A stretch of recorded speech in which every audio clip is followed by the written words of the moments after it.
эле болот деп айтам. Мектептерде мугалимдердин айлыгы канча билесизби? Мугалимдердин ставкасына жана категорияларына байланыштуу, стажына байланыштуу деңгээлде. Эң төмөнү канча, эң жогоркусу канча?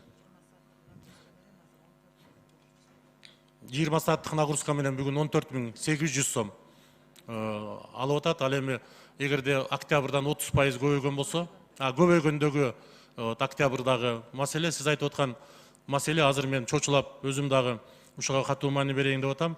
30% эртең өкмөт тарабынан коюлган акча мугалимдердин колуна туура так эсептер менен жетиш керек деп ойлоп атам да.